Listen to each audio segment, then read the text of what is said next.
Ariel, Awesome. thank you. Welcome. What a lovely introduction. I actually have slides on here if you want to. Okay, cool. I'll kind of do that in the background. Yeah, sure. Hello, Ariel Garten from Interaxon. As Mikey so generously told you, we create brain sensing technology. Sorry, I can't hear you. You want to come up right here to the front? Okay, good. Okay. We'll do Cool. 50-50. You come forward and I'll speak louder. So this is Muse, the brain sensing headband. Consumer EEG, made with clinical grade sensors. 2 channels on the forehead, 2 behind the ear, and it slips on just like a pair of glasses. From here, it lets you track your brain activity. Probably a lot of you know about tracking and understanding your mind. We take a slightly different take on it because we're very interested not just in how you can control stuff with your mind, which is the standard interface, but how you can actually allow yourself to learn about technology, learn about yourself through technology. So most of you probably know your basic brainwave primer. How do we track brain activity? Well, your neurons communicate electrochemically. You have this concert, this orchestration of electrical information moving from neuron to neuron. We can read the summation of that information at the surface of your head. These are the standard ways that you think about brain waves. An increase in alpha means that you're relaxing. An increase in beta means that you're engaging deeply in something. We think about brainwaves slightly differently. We think about how the brain works together and how dynamic networks communicate, and then from there take a machine learning approach to understanding what's going on in your mind. Now, we still know very little about what's going on in your mind, but as we start to look at those tiny things that we can discover, we gain new insights about ourselves. So I started working at this about a decade ago in the lab of Dr. Steve Mann in Toronto. And there we took a very primitive brainwave system. We started doing concerts where people could create music with their mind. We'd stick a bunch of musicians on stage with synthesized instruments and have 48 people at a time in the audience, all actually influencing the musician's output with their brain state. And that created this regenerative cycle where the musician's music would change, which would then change people's brain state, which would then change the music that was being created. So from there we said, this is pretty nifty. We're interacting with the world directly with our mind. What else can we do? So the next thing we created was the Levitating Chair. We wanted to create a physical expression of this interior state. So this chair, as you relaxed, would rise. So you entered into this beautiful, clear, Zen-like state, and this chair would move towards the ceiling, and the music would change and the lights would change, all thanks to a handy-dandy winch that was there cranking me very noisily up to the sky.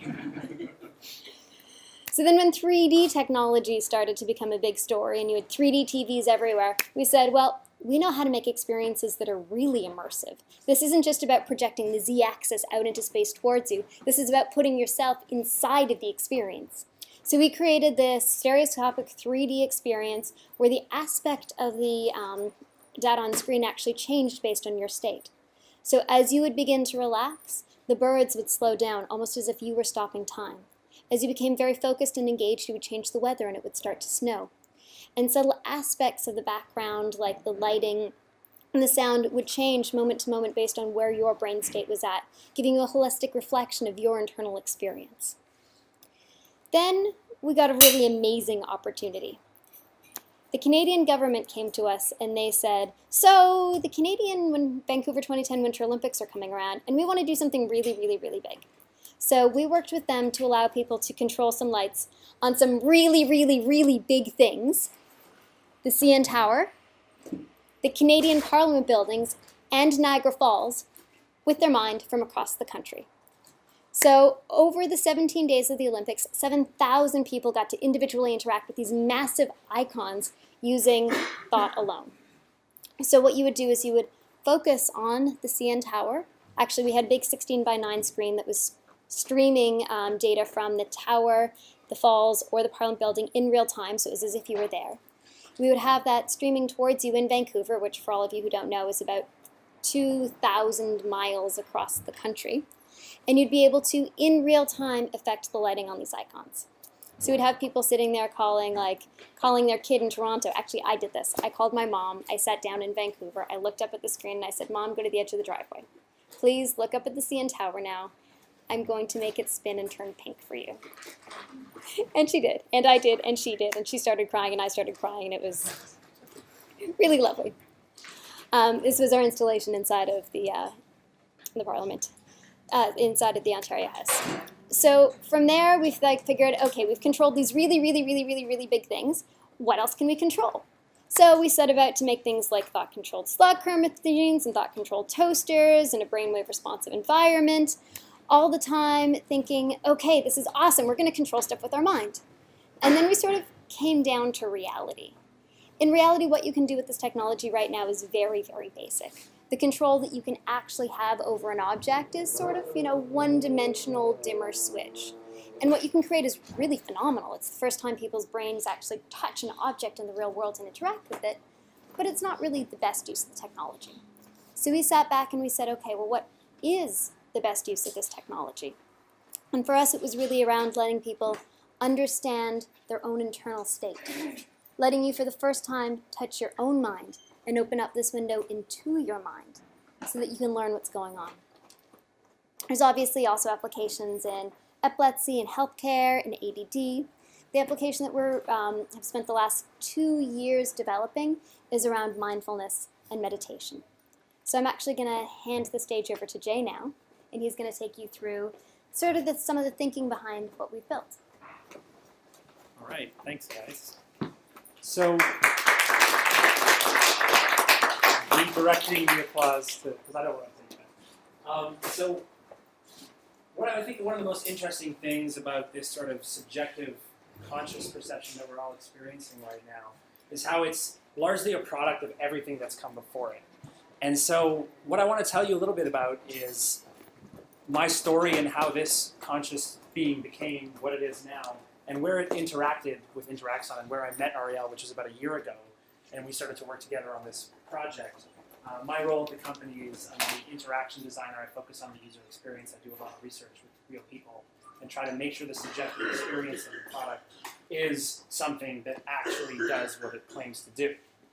So the story starts, my parents are from India. Like we're really starting from first principles here, right? So my parents are from India, and as a young kid, they taught me meditation. And what I thought was really interesting is I remember asking them why, and they would never really give me a reason. They never tried to rationalize it. They were just like, yeah, give it a shot.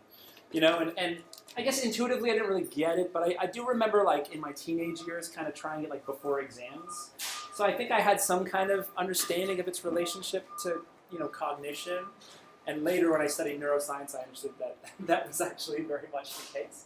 But what tended to happen was I started to study physics in university, and I was kind of disillusioned with school. I dropped out of school. I went and toured with bands for a while and played music. Kind of in that situation where I was playing music is where I finally understood meditation. There's this vital connection at the core of my being between music and that sense of being here in the present moment. And it was in those moments where I was sort of jamming, and we would go 6 hours at a time, making music, improvising, where I would say, this is the state. This is what people were talking about. I was so there for 6 hours, and my attention was so fragmented normally, and I start to see this connection.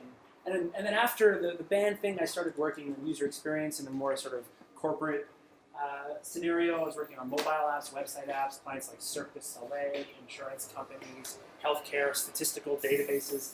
And I was getting this whole kind of, all of these things seemed random, how everyone kind of feels lost sometimes, what am I doing this, what am I doing this? But I kind of saw this confluence. I was like, if I'm, as a psychologist and neuroscientist by training, tailoring technologies, now, albeit they were apps for companies and things like that, if I'm tailoring them to the psychology of users, this is actually something very, very interesting, because I'm using the principles of psychology to tailor technology. But why aren't we using what we know about technology to tailor psychology? Why can't we go the other way? And that's where I went off to do a master's degree, and what ultimately led to a project called Sonic Cradle, which I'll get into in a bit. But my goal in that master's degree was to explore that possibility and seeing this connection between meditation, between technology, ultimately through a lot of iterations, a lot of theory, a lot of reading and understanding and experimentation. First I built an interactive guitar and all this kind of stuff. But I ultimately said, can we use technology to induce an experience somewhat comparable to mindfulness in someone who is unwilling or unknowing of this entire field of being and sort of sitting in the present moment? So what Sonic Cradle turned into was a sensory deprivation chamber where your body is suspended horizontally in a complete dark chamber, and you're surrounded by loudspeakers, and through breathing, you control crowdsourced music from around the world submitted by people via your breathing. And so I didn't have any specific slides set up, but I pulled up my thesis defense presentation, which I haven't looked at in a long time, to show you some of the principles that went into that project. So, is that working? Play. Cool, it's working. All right, so this is like a 100-slide thesis defense presentation, but the basic approach I took was that the mindfulness theory and the theory of media immersion that I studied informed the concept, which was sonic cradle, breath-controlled sound, and darkness. And I was like, kind of like walking the line between art and design and being like, this is kind of a cool conceptual piece. But then when I started to get people in it, the findings, sort of in a subjective way, when I would talk to these people, I was really shocked at the effect it was having on people. So I decided to run like a large-scale study. And I ran a qualitative study with 40 users. Just bear with me a second while I pull it out. This is kind of the theoretically based understanding of meditation that I kind of got to, looking at a lot of different theories. And this is the way academics are thinking about it. But the kind of common theme in all these different practices that you start with this calm, focused attention on some point of focus, which might be breathing, it might be a visual image, it might be a mantra, who knows. And then, of course, the mind inevitably wanders. Nod your head if you've experienced that, if you've tried this, and you had that moment of surprise where you're like, wow, it's actually kind of difficult to do something I thought would be so easy, because we kind of walk around with this illusion that we're in control. And then when you sit down and do something that should be so easy, uh-oh, right?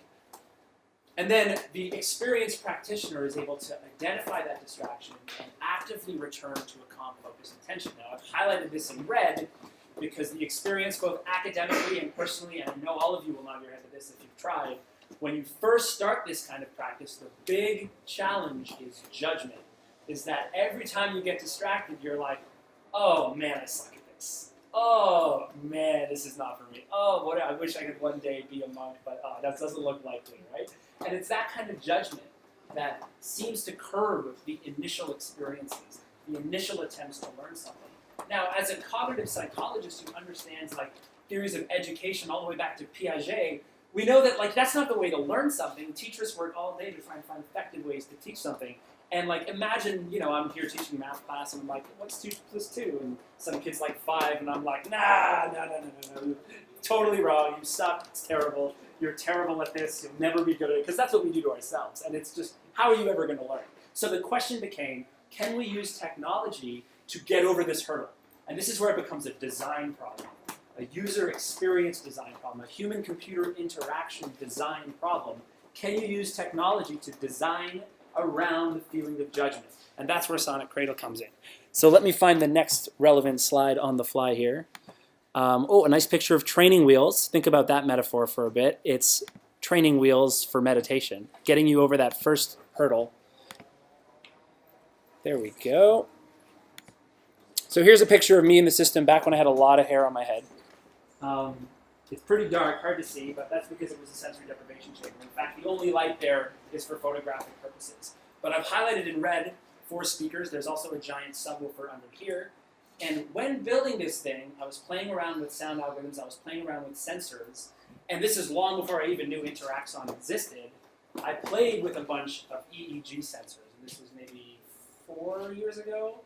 And I was actually, as an interaction designer, as someone who's trying to create an interactive thing, I was very disappointed with those sensors because from an interactive point of view, if you've ever built or used anything, you know that that cause-effect relationship is absolutely critical, that feeling that you move something and then you see it move on digital. Like I was actually playing with my niece yesterday, who I haven't seen, she's in the Bay Area, and I was just thrilled watching her play like some of the apps on my phone because it's the cause-effect that allows you to do it.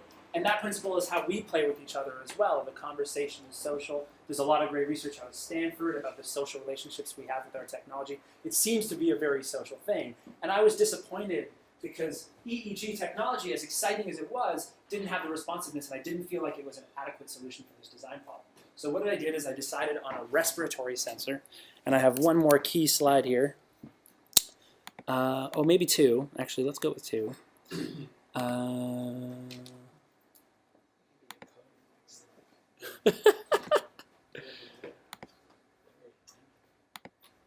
So what I basically did was I looked at the idea of running a controlled study of stress reduction in sonic cradle, right? So this is academic J, like, let's think, what can we do here, right? So I'm saying, how do we do a controlled study and find out if there's stress reduction? But I realized that that's not solving the design problem.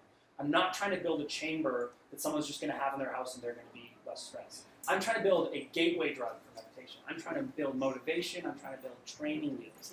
So what we ended up doing was actually studying an introductory experience of mindfulness meditation. So what we went for was a purposive sample of people who are stressed, people who are busy, and we went 40 sessions or so and did extensive qualitative research on 15 minutes in sonic cradle with barely any instruction. And this is where the judgment piece comes in. Because when I sit down with you and say, okay, we're going to meditate now, and the goal of the meditation is to focus your attention on breathing, you have a valence there. You have a directionality. This is what you're trying to do, and you're failing at it. But with sonic cradle, what I'm able to do is actually just say, okay, so this is a chamber, get in, it'll be comfortable. The breath is related to the breathing, close the door and walk away, and come back 15 minutes later. So no one feels like they're trying to do anything. It's just an experience, right? And that's where the interactive paradigm comes in.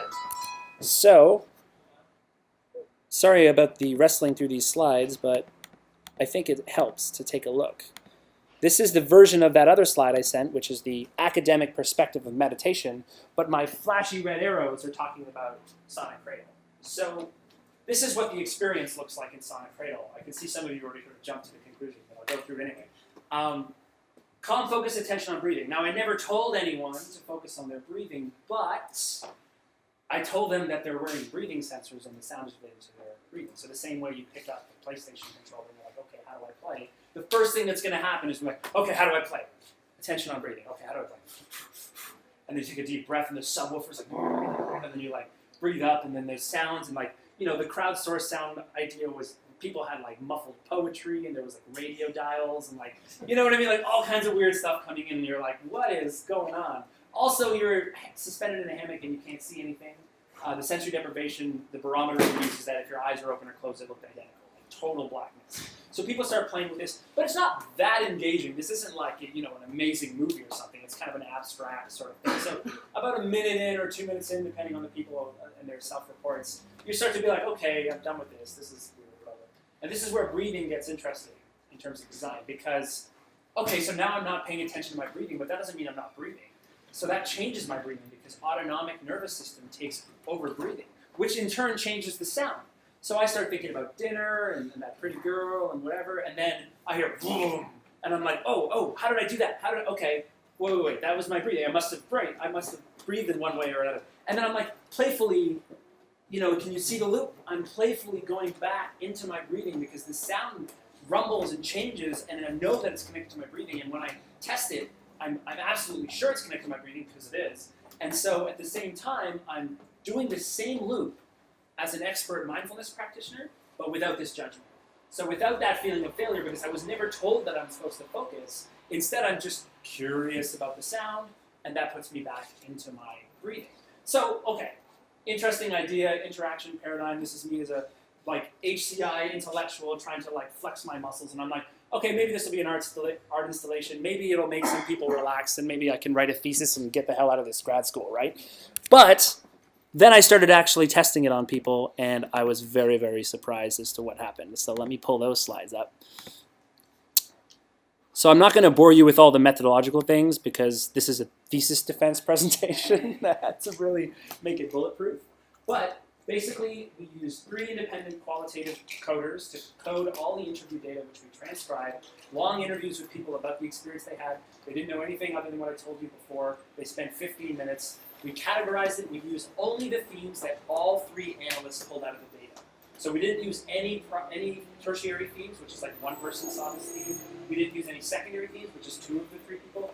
These are the themes that all 3 people, independent coders, saw in the data when they coded and analyzed it themselves. And these are qualitative analysts, right?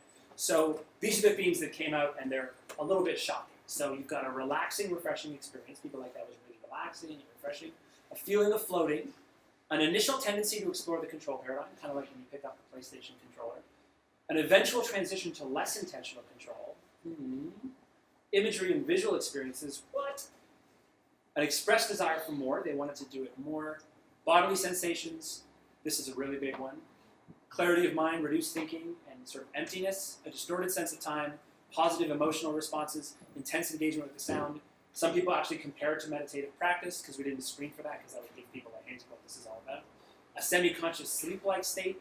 And some people even talked about personal development and epiphanies. Now, there's different sort of levels to which people talked about this stuff, but I want to talk about 5 main points and how they tie to the literature on mindfulness. And this is where, if you look up the academic publications on Sonic Cradle, they're in several venues in human-computer interaction. There's journal papers and conference papers. You'll find a really detailed breakdown about how this picture aligns with the subjective experience. But the expressed desire for more, quotes like, towards the end, I started to return to conscious thought, thinking, I hope this isn't going to end soon. I would have been in here later. Now, mindfulness is associated with positivity in the left prefrontal lobe, but positive responses could easily come from a wide range of factors, like, hey, you know what? The music was really nice. That's why I enjoyed it, right? But the comparison to meditative practices, very much, listen to this quote, I felt like the experience was really about transcending the constant internal narrative, getting to a point where you're no longer dealing with the verbal side of your brain. You're just kind of released from that. So we're getting this kind of like alignment with ideas about meditation. This aligns with the research as well. So as you go through these kind of findings, what you see is a clear picture of these things being related to meditation. So as I published that research, and I started to think, okay, well, better go back to normal life. That's when I met Ariel, and we met Interaxon. And I remembered those moments before where I was thinking about, okay, EEG technology is not responsive enough. And so I came to the office, did some demos, and I also got an idea of the vision of the company and the potential directions forward with this. And I saw this possibility to do this kind of process, which is kind of this experimental process on hacking consciousness in the name of this meetup, which I'd never heard before I heard about this. But essentially that's what it is trying to use this technology to drive people to a certain conscious state, which we know is beneficial for them. When I saw the opportunity to be able to do this in a mobile way, not a giant chamber, I said this, we kind of collectively decided that this is a process that could apply. So this is where we turned the page to be, what did we do to make the application that's going to be, that's been shipping since last week with Interaxon's Muse. It's an application called Calm. And basically what we did is this kind of process. We used everything from design ethnography to user testing in-house to make sure every step of the experience is not only the basic stuff, which is easy to use, easy to understand, but the hard stuff, which is fit in the context of daily life, and people understand it and they're able to use it on their own. And so what Muse has become now is this thing that targets 2 types of audiences. One is the audience where we can actually get these headbands into people's homes because there's an actual value proposition which we've tested. So for example, 2 weeks ago, we put the Muse headband, the instructions and everything in a shopping bag.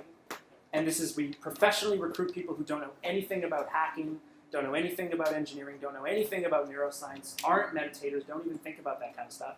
Invite them to the office. I'm like, hi, I'm Jay, welcome. Here's your shopping bag. I want you to imagine you're not part of a research study. You just went shopping. And you bought this thing, and all you know about it is what's on the box, which is some stuff. It's an accessory for your phone. It helps you calm and settle your mind. I'll see you in a week, okay? When we ran this 6 months ago, like even the first day, people were like, I don't even know what this thing is. How do I use it? Can't get a good signal. Like, what is going on? But the one 2 weeks ago, we finally, through this iterative blacksmithing process of changing things based on the problems identified by this ethnographic research and by home visits and by having people come, office visits, having people come into the office and test it, we've created an experience where now people come back 7 days later and they say things like, oh yeah, I used it like 14 times. And they say things like, it's extremely calming, and I worked it into my routine. I started doing it in the morning after I shower. We had one guy who was a marathon runner, and he sort of did this kind of routine where he did it before and after every run, was talking about how it was amazing to him that after his runs, he had an easier time focusing. Now, if you're into this kind of practice, you know about this mind-body connection. But if you're just a marathon runner who's never thought about this, the fact that this kind of technological apparatus and app can have someone discover the connection between their body when they run and their mind and their ability to focus is very promising. And the fact that they set it up on their own, they installed the app on their own, they were able to get guided through the experience on their own, is even better, because that becomes like a product. So that's kind of half of the idea, which is we're going to get these headbands out. We've done this approach. We have an experience that gets those headbands to people. Now the other half, and this is where it gets really exciting for what I'm assuming many of you are interested in, is we've got an open API an open SDK. We have support programs for our developers. Some of the tools that we're using internally to build these applications, we've just included in our SDK. So we built our own custom graphing application to create visuals of the brainwaves, to sort them, to add filters and stuff, and then send them out via OSC so they can interface with any technology. That's just in the SDK. So all of you can have that right now. So when I come into a space like this, and I come to a city like SF where there's this many people interested in something as amazing as hacking consciousness, the idea that comes into my head as I walk through that door is, oh my God, I would love to see some of these brilliant minds just start hacking with brainwaves at low cost with an open SDK, talking to us directly about building things. Because honestly, if we're creating these things and showing that it's possible to engage people with a technology so complex and a subjective experience so deep and difficult to engage with, if we can engage them through this, I know we all can do it. And I guess what I want to leave you with is that the reason I tell the whole story about my own practice and about Sonic Cradle and about how it led to this interaction between Interaxon and me and creating an application that's actually user-friendly is that I would encourage you, when engaging with this technology or any technology, the lesson to take home is that of empathy. Is that something that's deep within contemplative practice, like we're talking about focused attention here, but there's a huge aspect of compassion and empathy. And ultimately, the process I've designed, or I've explained, is called human-centered design. And what human-centered design is about is empathy. So you can build things, you can hide in the corner of your room and tinker and create things, but they are not going to have the right effect on people that you intend unless you check.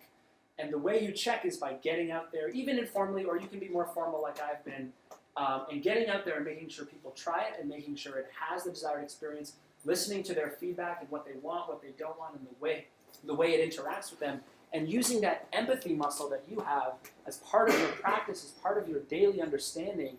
Same way you empathize with someone on the street, you empathize with the people that interact with your technology, and try to create something that really does fit in the context of their life. So one of the things I like to say is that don't design for the trade show floor or the conference presentation. Don't design for this idea that someone can walk by and be like, oh, that's a cool gadget, that's so cool, it works. You know what I mean? It's the kind of thing that attracted me to Interaxon because, they explained the installations at the Olympics and things like that. And I was like, these were cool, for a while. They're amazing in terms of your understanding of what the explanation could be. But then when I heard Ariel and Trevor and Chris, the other founders of the company, talk about how they want to move to a product, they want to engage with people's actual lives, I was like, I can get behind this. We can actually help people with this. And that's where the real satisfaction of taking this kind of process comes, because empathy has an outcome, and the outcome is that your general well-being and satisfaction increases when you really do influence people. So I hope that was informative. I'd like to be very interactive, so please ask me anything you want to know about any of these processes. But I hope the lesson that's taken away is that we have this thing, it's working, and I would love to engage with all of you directly to build things for it. I would love to help you and talk more. And the other thing is that when creating with our platform or any platform, please bring empathy in and create something meaningful that makes all of our collective consciousness better and improves the world. So thank you very much for listening. Thank you.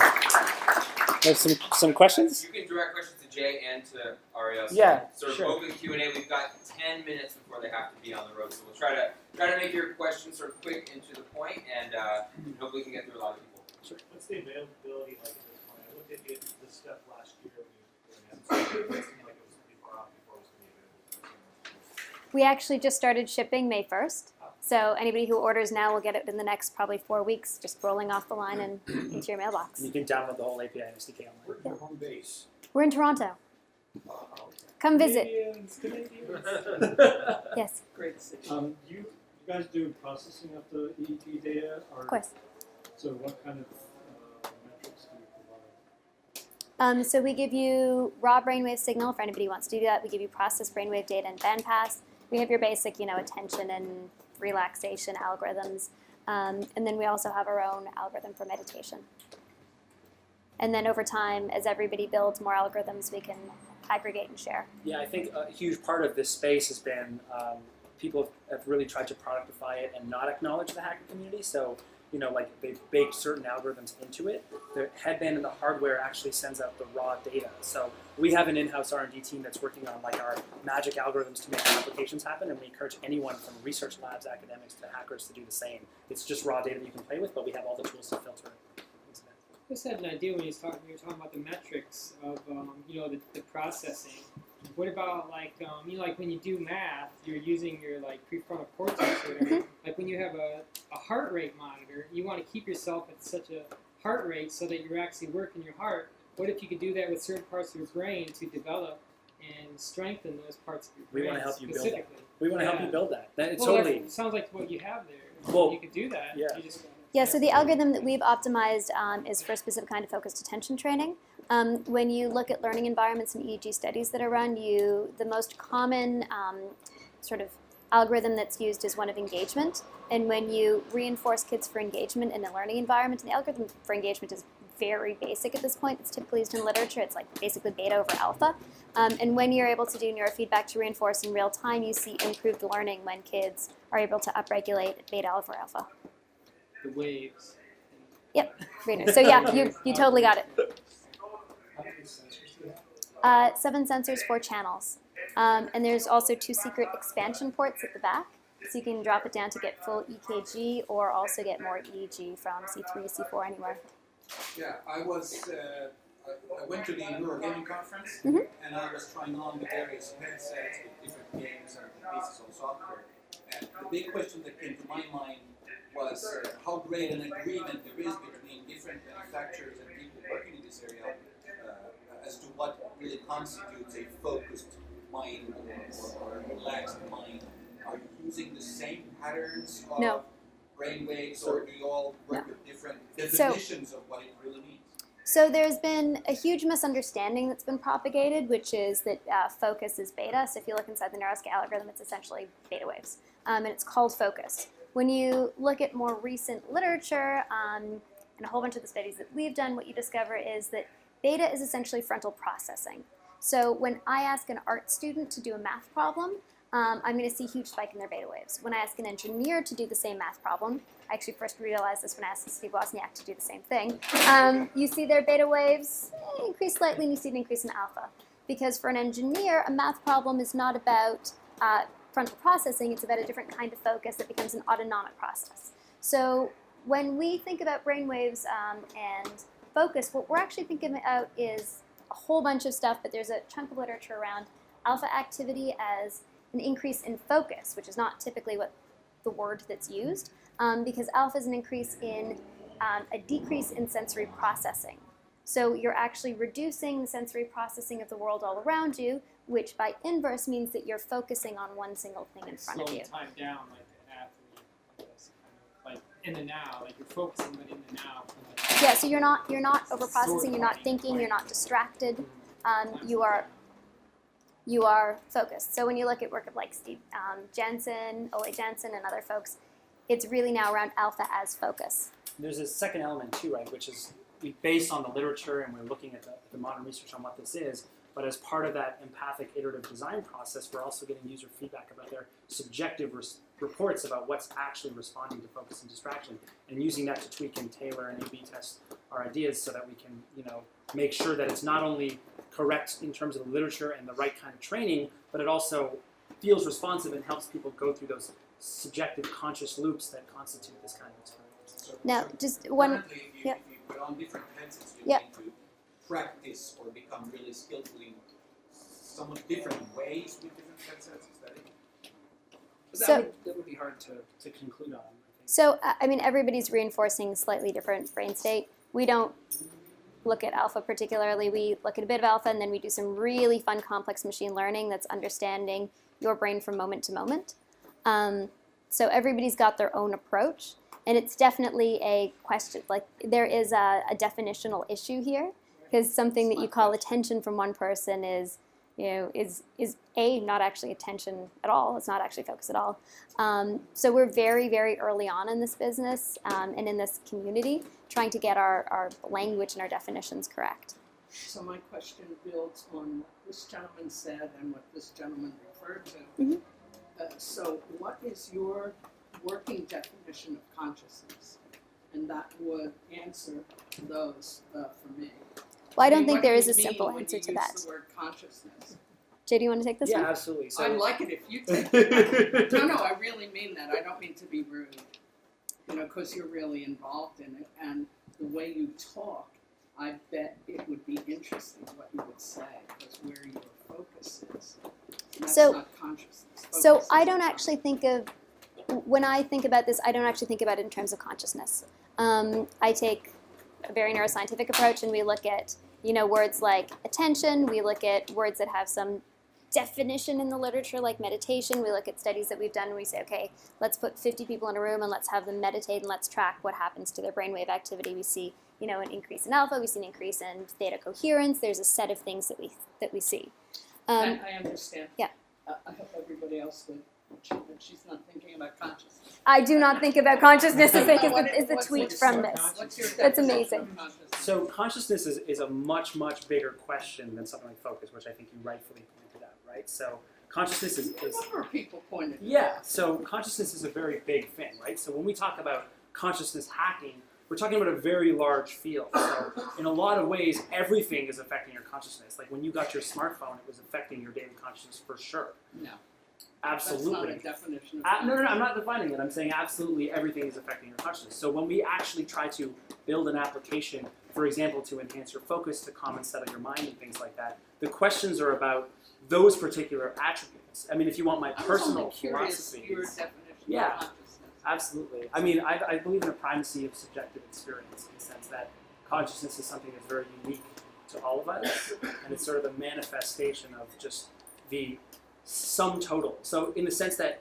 your perception, your eyes, your ears, your touch, and stuff like that are not this complex, experience you're having right now. So some faculty, which I won't claim to know that much about, no one does, but some faculty of you, Well, a lot of people know a lot about I know, but I'm saying some faculty of you is constructive, in the sense that you take what's coming at you and I you wasn't use it. attacking you. I was just curious. No. We Of actually course only not. have time This is- for Of maybe course not, one or yeah. two more questions. So Yeah. maybe we These can are take awesome one now. discussions Yeah, that we could go on absolutely. with for a very long time. Absolutely. Just a question. So when Sure. you talk about the challenge, pardon me, when you talk about the challenge with definition component, do you guys see it as a calibration opportunity or calibration challenge? So for instance, if I could identify, hey, in this state I'm very calm, in this state I'm very angry, and training the device to understand that, do you see that as an opportunity for better comprehension of what's happening inside of you? Totally. Or is that essentially distorting because it could kind of false positive some of those?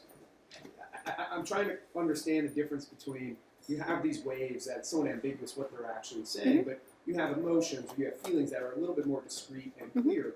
Is it a calibration opportunity? Is that a potential solution to understand, to your point, is it alpha, is it beta? I'm not educated enough to understand the difference, but to use that as a medium for comprehending those waves. Sure. So it's a two-step process. And step one is do a whole lot of research, and that could be individual research or large groups of populations around what are the brainwaves that associate to the emotions, the feelings, the experience that you're having. And then step two is, after you looked at all that amazingly tagged data, go back and say, can we build classifiers for those brainwaves?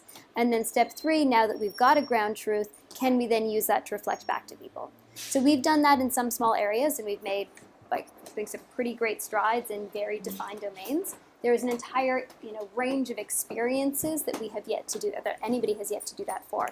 And so the opportunity exists there for both creating great tag data sets and finding those algorithms, and then ultimately 3, 4, 5 years down the road, using those as mechanisms to help us reflect back our own state. From a user point of view, it's an opportunity, as you described, to understand oneself. So when we give it to people and have them use it, what they often do is a little bit of kind of self-experimentation. Like for the example I gave with the runner, other people set up, a morning routine. We had one guy who was an audio engineer, and he would, listen to music and mix and master till like 4 a.m, blaring speakers, and then try to go to bed.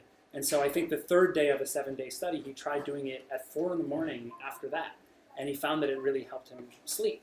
And it was kind of a discovery for him that, wow, the reason I have trouble sleeping is because I'm blaring music in my ears. I need to take a second to unwind before going to sleep. I mean, it seems logical, but we have illusions like this in our life all the time. So that kind of self-exploration is kind of what the subjective perspective of these sort of algorithms and stuff can do.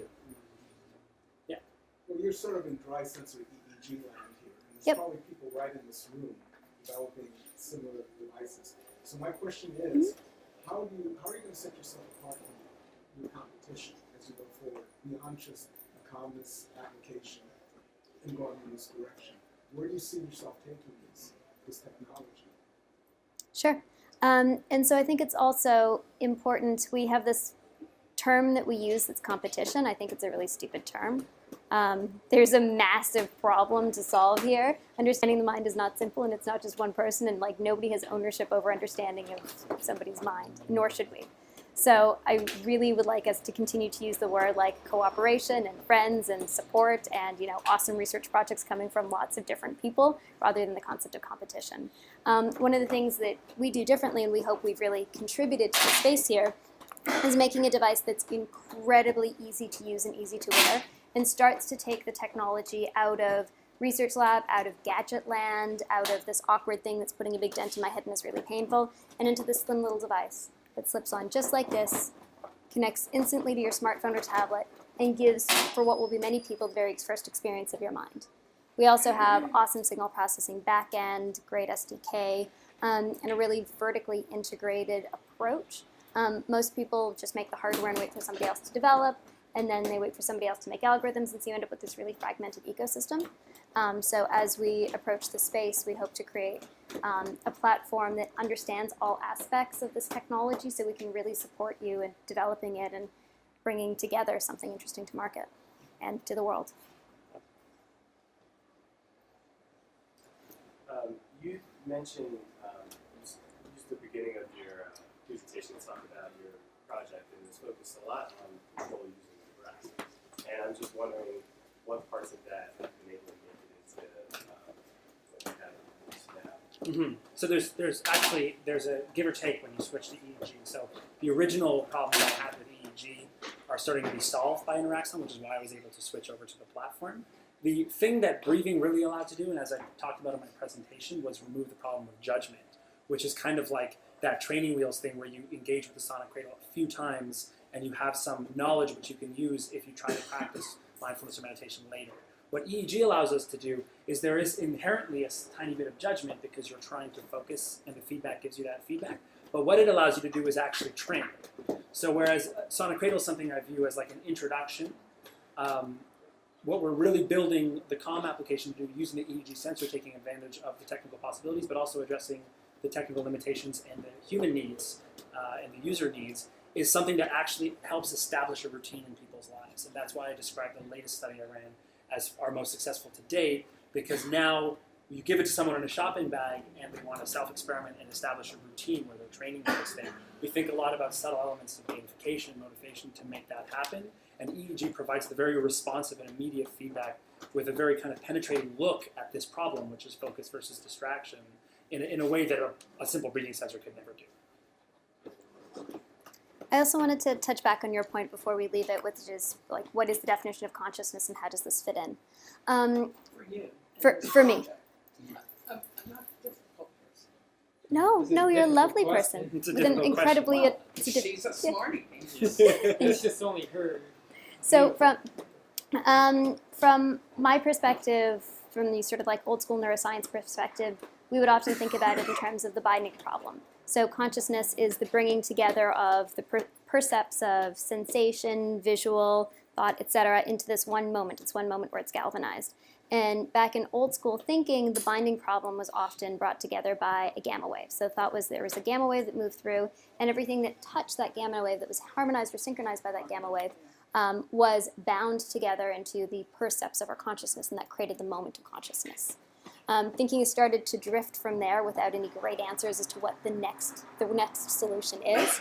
In these kinds of devices, when we talk about attention or we talk about mind wandering, we talk about all these terms, we don't think about them in terms of consciousness, we think about them in terms of states and how you move from state to state. But the act of then being able to reflect back on those states is part of what forms the consciousness, the awareness of the self, and the awareness of the self as an existing, interacting, thinking being, which is, for me, like that moment of consciousness. We could talk more later. Awesome. How much time do we have? We probably have time for one last question. I'm gonna go with the Nintendo controller. Okay. Back to what you were talking about earlier, when you were referring to the interface. What type of propagation delay? One thing I noticed with EEG technologies is that you have considerable propagation delay from the time you change your state to the time the computer gets transition. Your device, how quickly have you got that Cool. So state change to register? So we are time synced on the order of milliseconds because we do ERPs, event-related potentials, and you're looking at events that are 200 milliseconds after some other time-locked event, a light or a bleep or blink. So we have to be incredibly precise and defined. When you're doing real-time feedback, however, you actually want to be smoothing over some window. You don't actually want to give somebody real-time, moment-to-moment feedback about their brain state because your brain is doing this moment to moment. And so that's not going to be useful for you to understand. What you want to understand is the trend. So what you end up doing is smoothing over some window, call it a second, 2 seconds. That window is defined based on your algorithm, your experience, in order to give somebody the feedback that's really going to be meaningful to them, which is not this, but which is trend. So, with the SDK, you can get access to the real-time millisecond data or smoothing trends. Jay, Ariel, thank you guys All right, so thank much. you.